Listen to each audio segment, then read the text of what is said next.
meninas, tudo bom com vocês? Essa é a parte 2 de contando a minha história com o TDAH.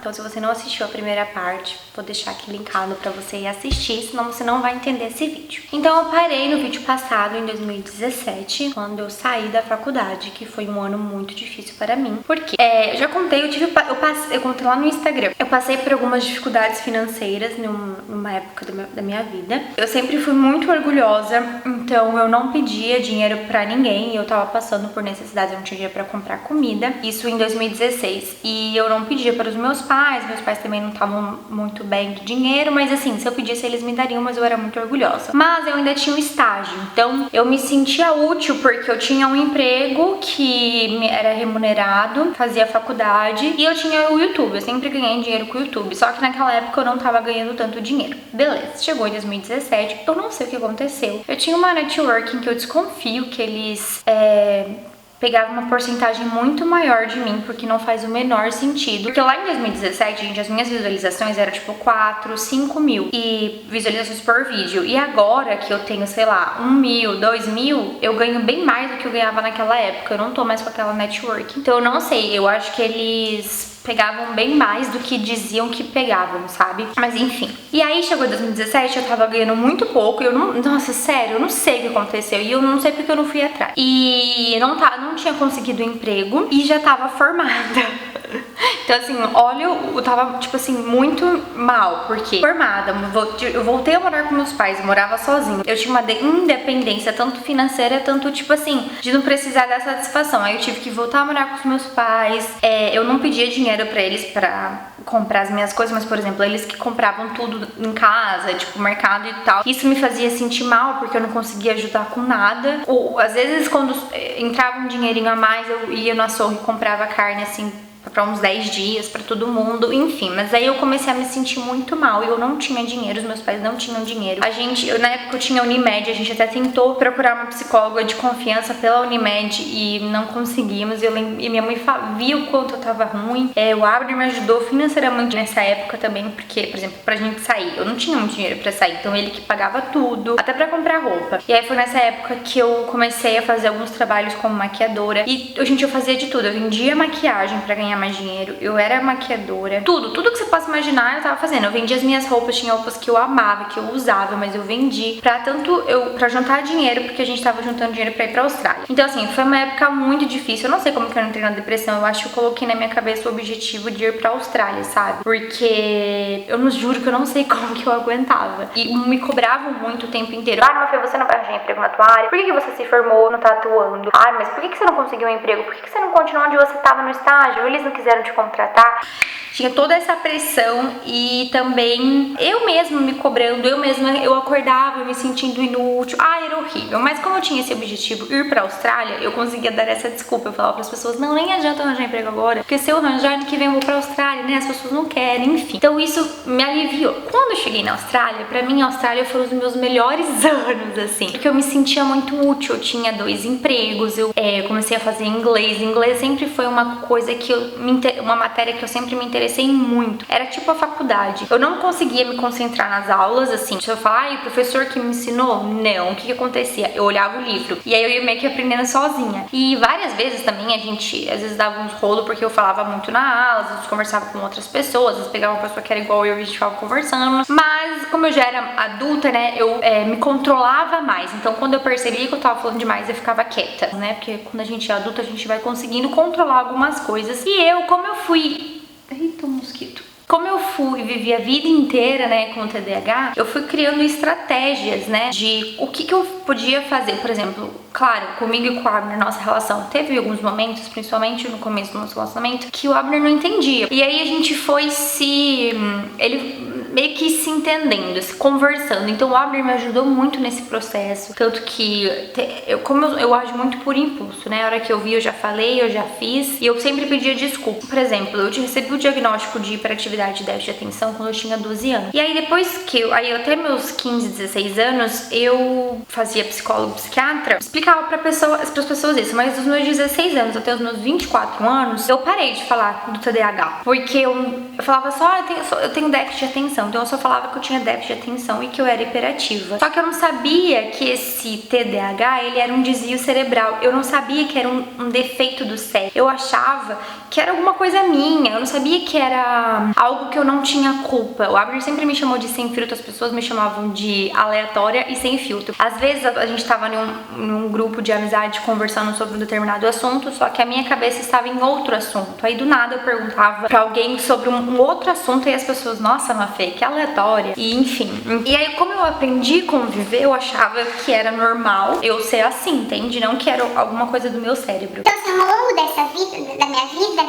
Dessa vida é ótima. Ao longo da minha vida, eu fui meio que na marra, aprendendo o que eu poderia fazer de melhor. Eu sou uma pessoa muito explosiva, né? Tanto por conta da minha impulsividade, tanto porque realmente acho que é um pouco da minha personalidade. Então, eu agia muito por impulso, ou eu perdia a paciência muito rápido. E às vezes acontecia algumas situações que às vezes o Abner chamava minha atenção, ou eu até era com ele. E aí eu me sentia muito mal. E às vezes era uma situação pequena que eu criei uma confusão, uma briga, tipo, sei lá, uma tempestade no copo d'água, acho que é a melhor palavra pra se usar. E aí, no dia seguinte, por exemplo, o Abner já tinha me perdoado, mas porque eu briguei com ele. Ele já tinha me perdoado, só que no dia seguinte eu remoí aquilo. Toda vez que eu não consigo controlar a minha impulsividade, acontece isso, de eu me sentir um milho na bostinha do cachorro.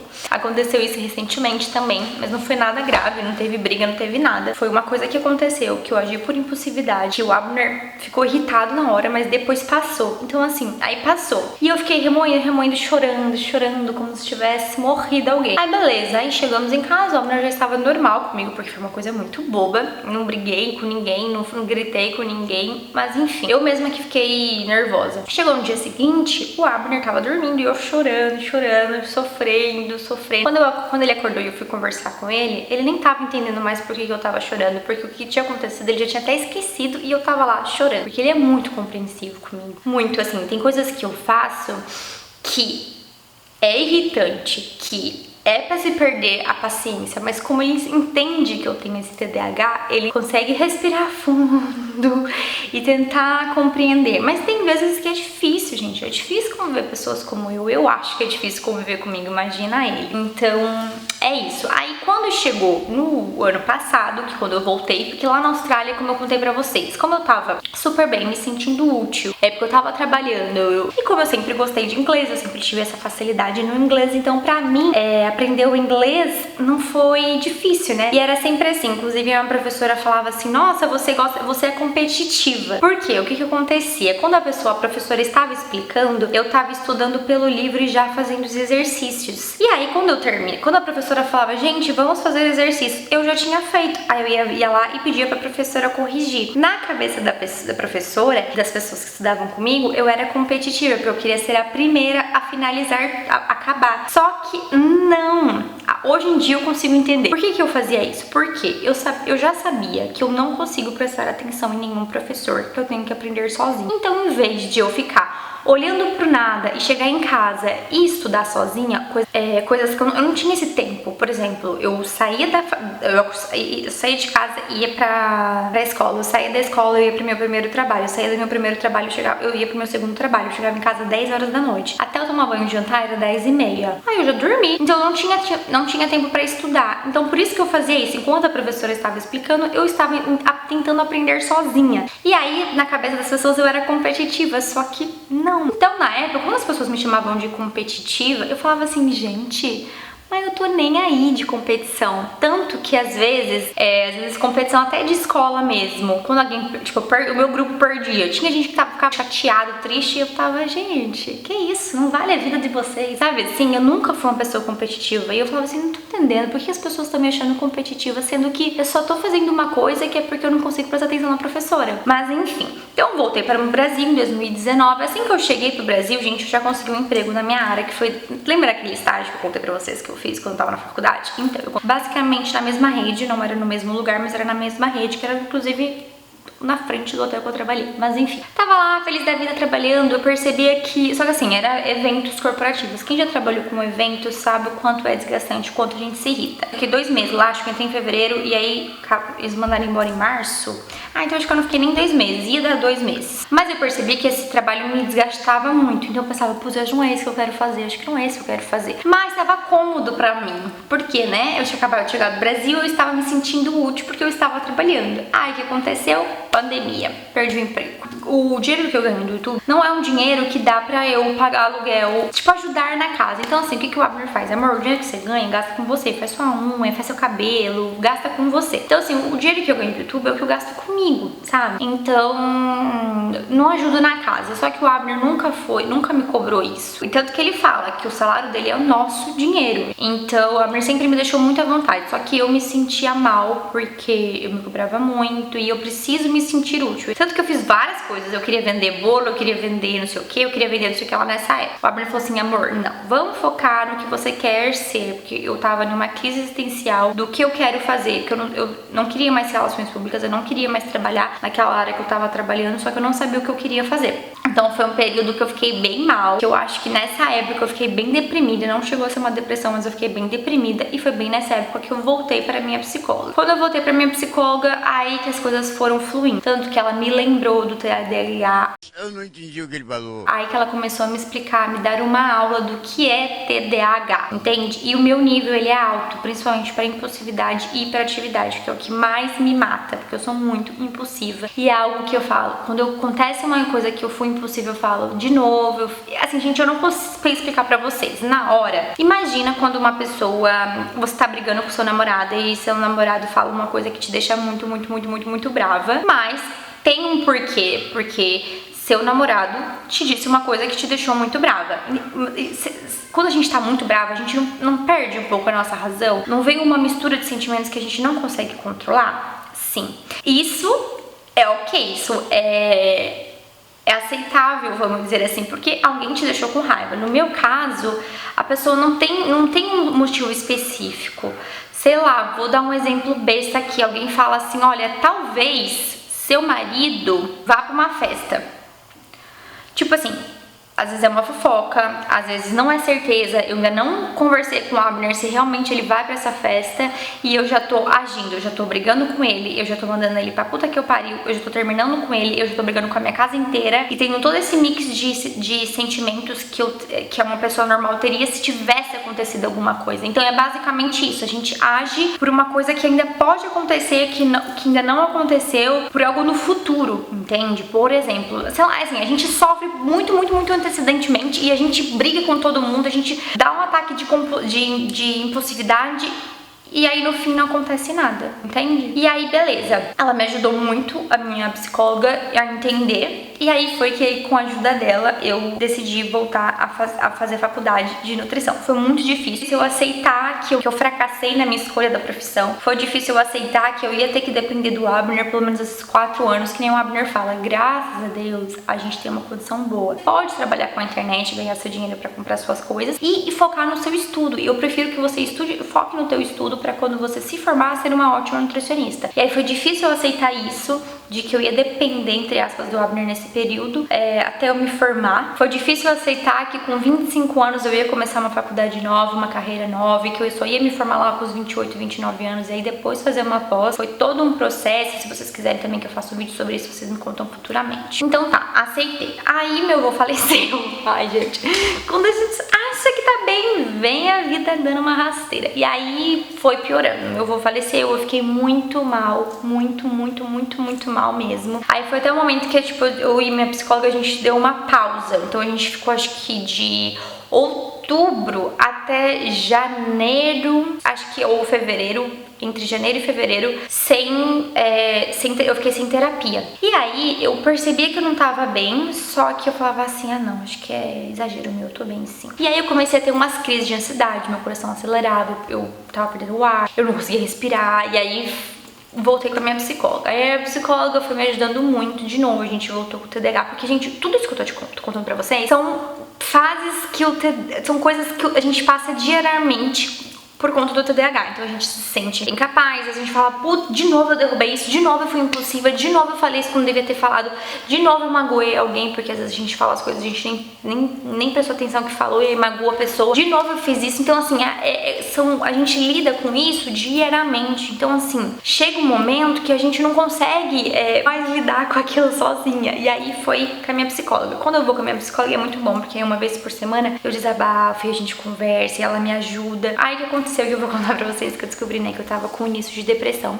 Então, vamos lá. Teve uma época que eu fui impulsiva, teve uma coisa que aconteceu que eu fui impulsiva. Ah, lembrei, desculpa, gente. Antes disso eu já tava me sentindo assim, de me sentir pra baixo, de me sentir inútil, de me sentir uma fracassada, basicamente. Aí eu já tava me sentindo assim. Aí a minha psicóloga falou assim, olha, vamos ir monitorando, que o que você tá me contando são sinais de uma pessoa estar deprimida. Aí eu fiz alguns testes que ela me pediu pra gente ver se identificava, né, o depressão ou não. Aí quando eu conversei com ela, ela falou assim, olha, esses testes pelo que eu tô vendo, é muito em relação ao TDAH, de você estar se sentindo assim. Aí eu contei outras coisas que eu tava sentindo, que eu não tinha vontade de fazer nada, eu não tinha vontade de acordar, eu não tinha vontade de ir pra academia, eu não tinha vontade de tomar banho, eu não tinha vontade de escovar o dente, eu não tinha vontade de comer. Quando eu comia, eu queria comer o que tivesse, assim, podia ser saudável ou não saudável, era só pra comer, tipo, pra me manter viva. E é uma coisa que eu gosto de conversar com vocês, né, de a gente sempre tá se alimentando bem, eu gosto de pesar minha comida, eu me forçava pra academia, eu me forçava a comer bem, e aquilo tava me colocando um peso, tanto eu até conversei com a minha nutricionista, que eu falava assim pra ela, cara, eu não sei o que fazer, eu tô mal, eu não quero voltar na nossa consulta, porque eu sei que eu não vou ter progredido, e aí eu vou ver que eu talvez não progredi tanto, eu vou me sentir mal. E ela falava assim, não, Má, calma, minha nutricionista foi muito fofa comigo também, tanto que ela falava assim, olha, você tá num momento agora que não dá pra você ficar fazendo tudo certinho, então assim, não se perdoe se um dia você quiser comer um chocolate a mais, uma coisinha a mais. E aí a minha psicóloga identificou que eu estava com início de depressão e ainda falou assim, faz assim, não se força nada. Por exemplo, você vai pra academia, faz 40 minutos de aeróbico, que ela pediu, porque é o que libera dopamina e ajuda, né, enfim, no humor. E ela falou, faz 40 minutos de aeróbico. Se der pra você fazer musculação antes, ótimo. Se não der, tudo bem, não se cobra mais que isso, mas eu te peço pra fazer 40 minutos de aeróbico porque vai ser bom pro seu cérebro. Então eu comecei a fazer 40 minutos de aeróbico. Outras coisas que ela pediu, ela falou assim, olha, se você quiser, sei lá, no meio da tarde dar um cochilo, dá o seu cochilo e volta a fazer o que você tem que fazer. Faz o básico, por exemplo, eu sempre me cobro muito, então, por exemplo, agora são quase 7 horas da noite, eu tô aqui gravando vídeo, mas é porque eu tô bem. E aí eu gosto de ser produtiva, mas antes era tipo 4 horas eu já tava assim. Aí ela pedia pra eu parar, né, de trabalhar e estudar. Aí eu tava lá, eu me sentia mal que eu estava parada. Eu falava, eu tô dando desculpa. Enfim, aí foi vindo vários sentimentos, pensamentos depressivos, pensamentos horríveis. Enfim, não vou ficar... Já falei demais, desculpa quem tem gatilho. Mas enfim, aí a gente viu que era início de depressão. Aí eu marquei o psiquiatra, só que ele só tinha pra daqui um mês, que inclusive eu fui já. E aí, conforme eu tava com a minha psicóloga, tudo que minha psicóloga pedia eu fazia. A gente fez várias frases de tudo que eu já tinha conquistado e tudo, enfim, de coisas boas, né, minha, pra eu ficar lendo, ficar escrevendo tudo que eu faço no dia, isso do exercício e algumas outras coisas que eu não tô lembrando agora. Então, com isso, eu fui melhorando. Ainda tem alguns períodos deprimidos. Quando eu tô meio deprimida, eu nem apareço no Insta muito.